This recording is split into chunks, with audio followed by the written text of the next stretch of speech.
I wanted to address this topic because it's an important topic.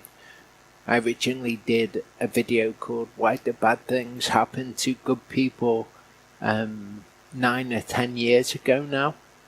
So I wanted to revisit it. It's something that has had significance in my own life when I've considered the fact that I'm fairly hampered by the ability to walk, the ability to hold a mouse still or to type on a keyboard, all of which have become very difficult to do. I certainly have difficulty with them. So it's something that I've considered myself after doing what one should do, which is to examine oneself to see if there's anything that one is doing which is contrary to the word, to see whether it's punishment or perhaps Yahovah refining, which it certainly could be, and they'd be the first things that I would recommend looking at. But there are situations which fall outside of that, and it's good for us to understand those situations because it's part of who Yahovah is. It's part of his name, his character. So we should look at why people who are not doing things that are offensive to Yahovah, why they would still suffer, and do they still suffer, in fact, would be a good question to ask. And we'll see many examples from the scriptures which maybe that aspect of them might pass us by at first, but it's an important aspect of them that we should consider when we're thinking of those things. And I'm certainly not saying that Yahovah couldn't have refined me or hasn't refined me through this process also. I'm not trying to say why Yahovah has allowed me to become sick. That's just not something that I'm trying to address. I'm trying to address why he would allow that to happen, or does he allow that to happen perhaps. The obvious example that probably comes to mind for most people when they think of a righteous man who was afflicted is, of course, Job. It says there was a man in the land of Uz whose name was Eov, the Hebrew translated into English is Job, and that man was perfect and straight. Word tam from the verb tamam, like tamim is from the verb tamam. It just means kind of complete, wholesome, sound, not flawless. And one who feared Elohim and turned aside from evil. And that's quite a thing for Yahovah to say of anyone. So Job was, he was a pretty good guy. We know that what Yahovah allowed Hasatan to do to Job involved things that Job would never have known were in his heart, that he would curse God. But the accuser came. He then afflicted Job, and Job kind of started to have a bit of a wobble. So this is certainly the kind of iconic righteous man that is being afflicted that people will think of. But I don't think it's really helpful for us to only think of things in terms of Job. He is an example of why Yehovah would allow someone who is righteous to be afflicted, because maybe there's something in them which needs to be brought to the surface and dealt with.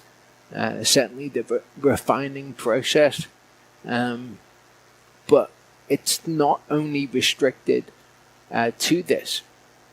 Sometimes Elohim is doing things that we can't really conceive of in our minds as to why that would be the way that he would do things. We see in John 8, it says, passing by, Yeshua saw a man blind from birth, and his disciples asked him, saying, Rabbi, who sinned, this man or his parents, that he should be born blind? Yeshua answered, neither this man nor his parents sinned, but that the works of Elohim might be made manifest in him. So the disciples have kind of a very simplistic understanding of things. And they say to Yeshua, well, who sinned, this man or his parents? It must be sin that is at the root of this. And Yeshua reveals to them that there was no sin involved. Don't know that this man was a righteous man, but there was no sin that caused his blindness, certainly. Rather, this man went through the process of being born blind, never being able to see anything, having all of that trouble and affliction of being blind all the way up throughout his life to this point that Yeshua will be testified of as the Messiah through him. So Elohim sometimes has a reason that is beyond our imaginings and maybe beyond what we would think was just. We might think, well, surely Elohim doesn't make people blind in order to prove something through them. But we see many examples of Elohim doing something which seems quite extreme in order to achieve an end, and all it really tells us is that we don't appreciate the significance of that end. That, we don't really understand what it was for this man to testify of Yeshua and how important and significant that was. So all of these things give us an opportunity to recalibrate our understanding of things, knowing that Yehovah is just, knowing that he is righteous, and this goal was achieved through this man. But the question of who sinned that he should be born blind is actually a good question, because its actual answer is Adam and Eve. That's who sinned, after which thorns and thistles entered into the creation, corruption entered into the creation, and it is because of their sin that the world around us is in the state that it is, and people can be born blind or whatever the situation is. And Yehovah actually saw that it was better for people to have the fall, for the world to have all of the really bad things that happen in it happen, in order to bring back to himself a people who would be Israel, who would be a light to the other people. It was worth all of the sin, all of the suffering, all of the affliction in the world. All of that was a cost that was worth it in order to get the end result that he's aiming for. So our conception of, well, that's not fair to do it that way, is really somewhat irrelevant. All we need to do is acknowledge that Yehovah sees it as just, or that it is just, because that's what Yehovah does. You either have no kingdom of Israel to be a light to the nations of the earth. They never end up being a good people, or you can have the situation of the world where things were bad for a period of time, and then they will be good to the Olam. And our reckoning of things is always based upon our limited perspective of time. Yehovah obviously exists outside of time. He created the ages, for example. So for us, when we're trying to conceive of what might be just and unjust, we're only looking at a very narrow slice of time, and we're looking at it from the perspective of somebody who can only inhabit a tiny slice of time, whereas Yehovah sees the end from the beginning. So if an end is worthwhile to him, then he will pursue after that end with his perspective of one who is outside of time, rather than looking at it, the sufferings of a very limited period of time. And he knows the best way to do things. We might think, well, why didn't he just do it like this? He knows the best way to go about things and to bring things about.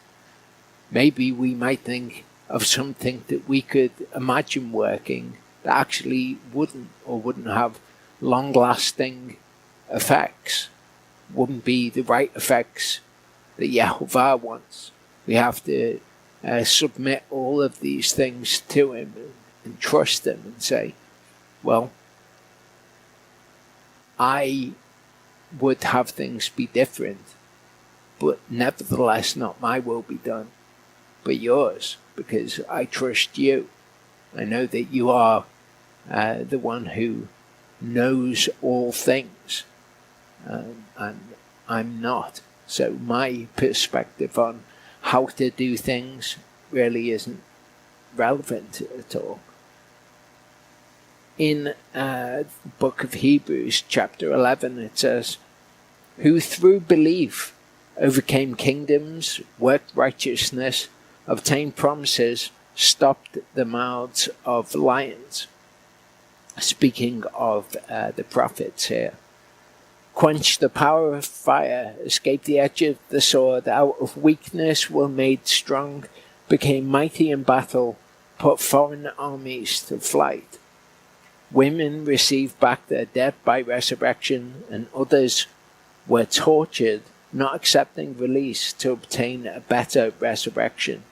And others had trial of mockings and floggings and more, and of chains and imprisonment.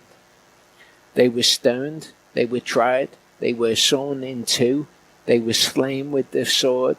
They went about in sheepskins and goatskins, being in need, afflicted, mistreated, of whom the world was not worthy, wandering in deserts and mountains and caves and holes of the earth." So what is pointed out by the author of Hebrews here is that great things happened to and through these men as a response to their faith, I suppose. Hebrews 11 being all about faith. But they had great faith, and all of these things came upon them, and yet amazing things were done to them. Daniel was imprisoned. and he was to be fed to the lions.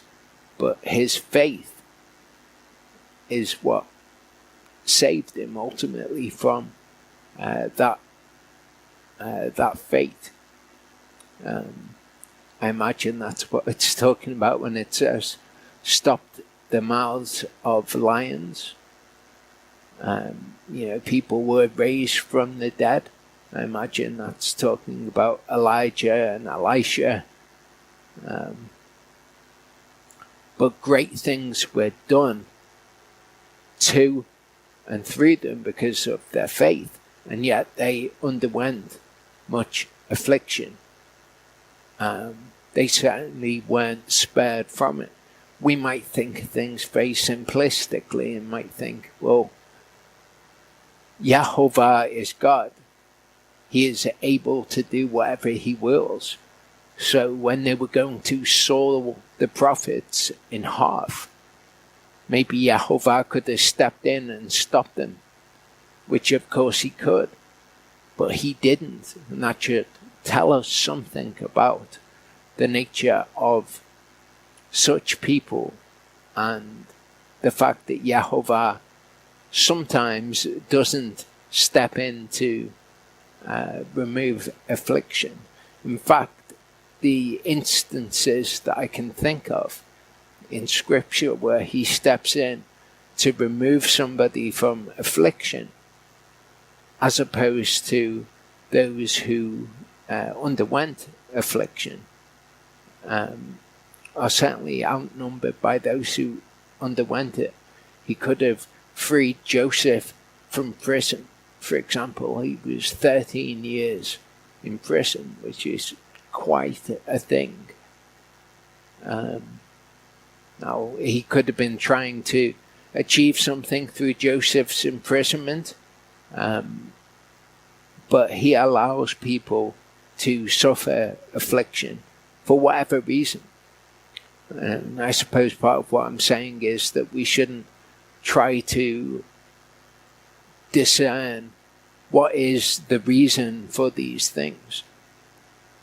All we can really do is say, I'm going to make sure that what I do is right before Yahovah, and then I'm going to leave all of the other stuff to him. If I am to suffer unrighteously like Yeshua did,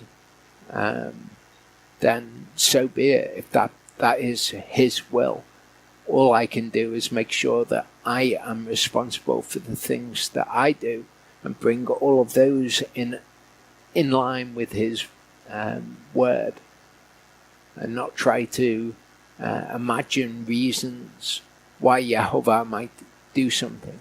His reasonings are well beyond our ability to conceive of. So we shouldn't try to make him and his reasoning in any way conform to our own reasoning. I think that doing so would be folly. It would be to imagine ourselves able to think on his level when we know actually his thoughts are higher than our thoughts.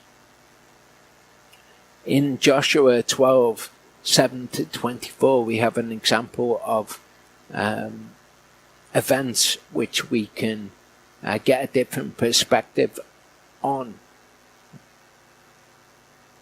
These are the kings of the land which Yahushua and the children of Israel smote beyond the Jordan. Of these peoples, and then we have a huge list of all of these kings that they had to face. And when we think of Joshua going in and conquering the land, it says 31 kings in all there at the end. When we think of Joshua going in and conquering the land, we know what the outcome of that is. We know that the land is given over to the Israelites. But to Joshua, it was a great act of faith. Imagine what it would be like to every day wake up and go into a battle with people who were trying to kill you. Having faith that you would come through it on the other side, because Yehovah would say that he would be with you. We don't often think of what Joshua would have had to have gone through.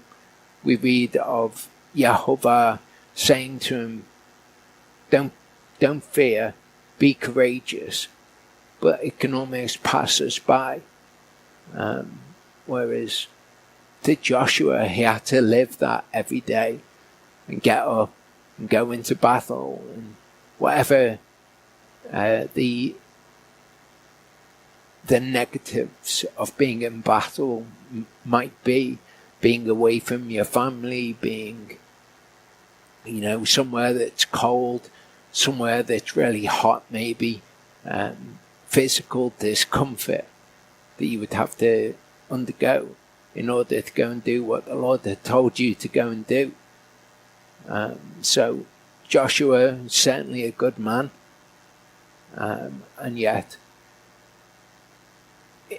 Yehovah didn't just say, okay, I'm going to place you atop this pillow now and have people feed you grapes. He underwent things in his life that would have been scary for him, and it would be his faith, just like with the prophets, that would result in amazing, wondrous things if the Lord didn't have those situations for him that he had to undergo. He wouldn't have seen Yehovah give him victory in situations where the odds would be against him. Joshua's life would have been very different. Maybe if you had asked Joshua at the time, would you prefer it if you didn't have to go into battle all the time? And Yehovah just removed all your enemies from you. I'm sure Joshua would have said, no, that sounds good, let's do it that way. But I think if you gave Joshua the choice retrospectively, after seeing all of the good that came from it, he would choose the way that Yehovah wanted to do things, even if they were more immediately difficult for him in the moment. In 2 Corinthians 11, Paul says, are they servants of Messiah? I speak as beside myself. I am more in labours, much more in stripes, above measure, in prisons more frequently, in deaths many times. And what Paul is talking about there is, he says, if people take from you, you will turn the other cheek, if you like. He actually mentions if someone hits you in the face, you will kind of let it pass by you. And he says that he is weak in that. But he says, in these things I can boast, that in affliction I've suffered for the Messiah. So that's the context. 5 times I received from the Jews 40 stripes less 1. 3 times I was beaten with rods. Once I was stoned. 3 times I was shipwrecked. A night and a day I have been in the deep. So these are obviously not situations of physical comfort. These were major afflictions that probably none of us have suffered for Messiah. In many travels, in dangers of waters, in dangers of robbers, in dangers of my own race, in dangers from the Gentiles, in dangers in the city, in dangers in the desert, in dangers in the sea, in dangers among false brothers, in toil and hardship, in watchings often, in hunger and thirst, in fastings often, in cold and nakedness. Besides the matters from outside, what comes upon me daily, the anxiety for all the assemblies.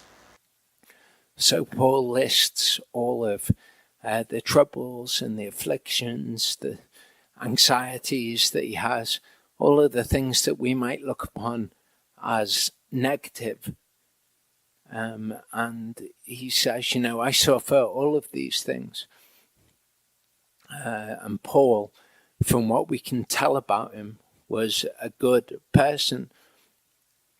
So if you have anxieties about things, or if you end up in prison, or you end up cold or hungry, or whatever the situation is, again, your responsibility before Yehovah is to examine yourself, make sure that you're doing what you should be doing, and then submit the rest to him. And don't get caught up in the very simplistic way of thinking that Yeshua's disciples were when they said to Yeshua, "Who has sinned? Was it this man or his parents that he would be born blind?" There are a whole host of other reasons that it could be. And the scriptures instruct us that righteous people will have bad things happen to them.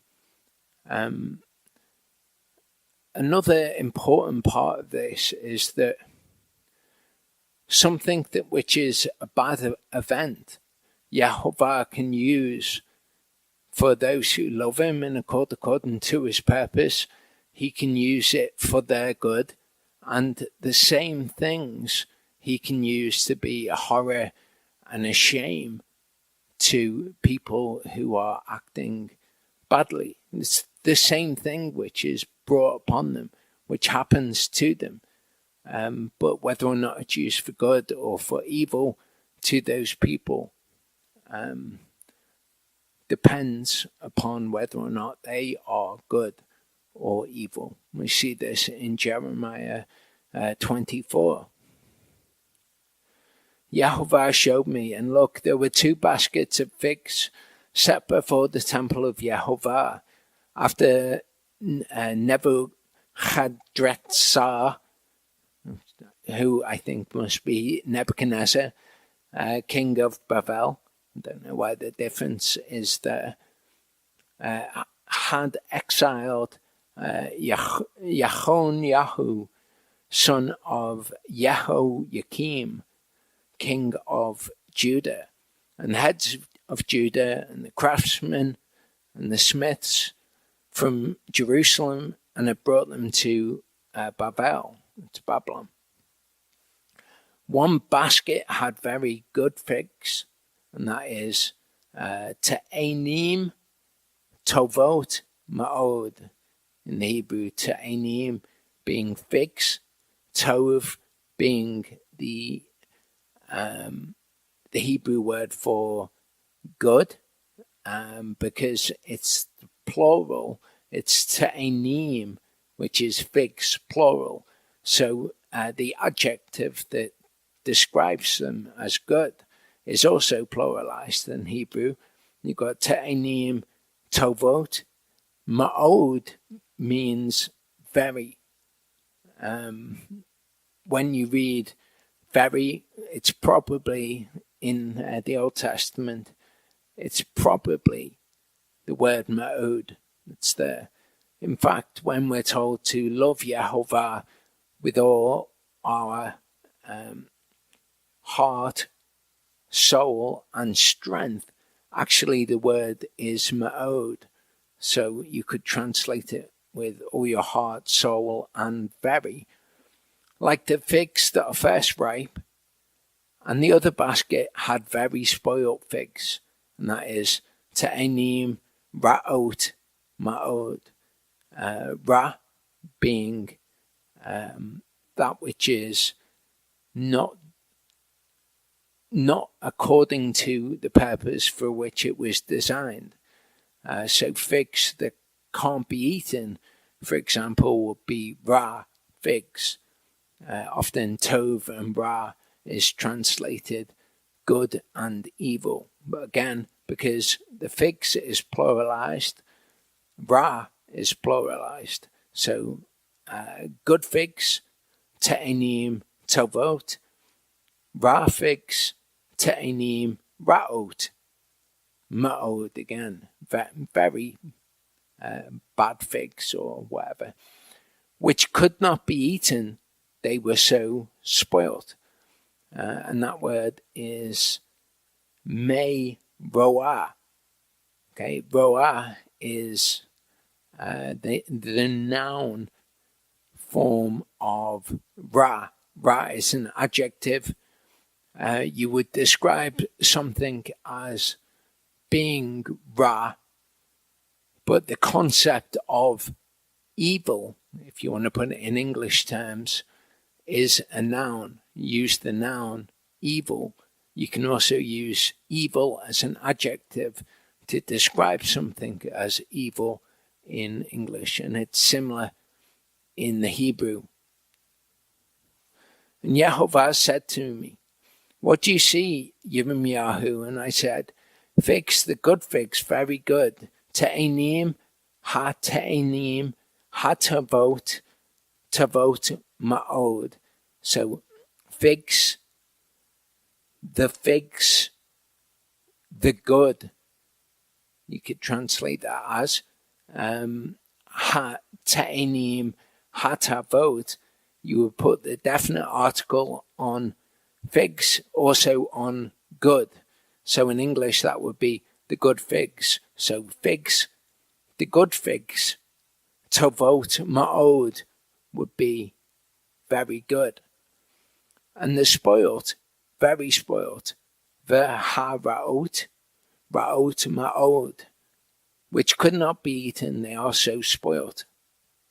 Again the word of Yehovah came to me, saying, "Thus said Yehovah, the Elohim of Yisrael, like these good figs, te'enim hatavot, so do I acknowledge the exiles of Yehudah, whom I have sent out of this place for their own good into the land of the Chaldeans." And when it says for their own good, that's an English interpretation.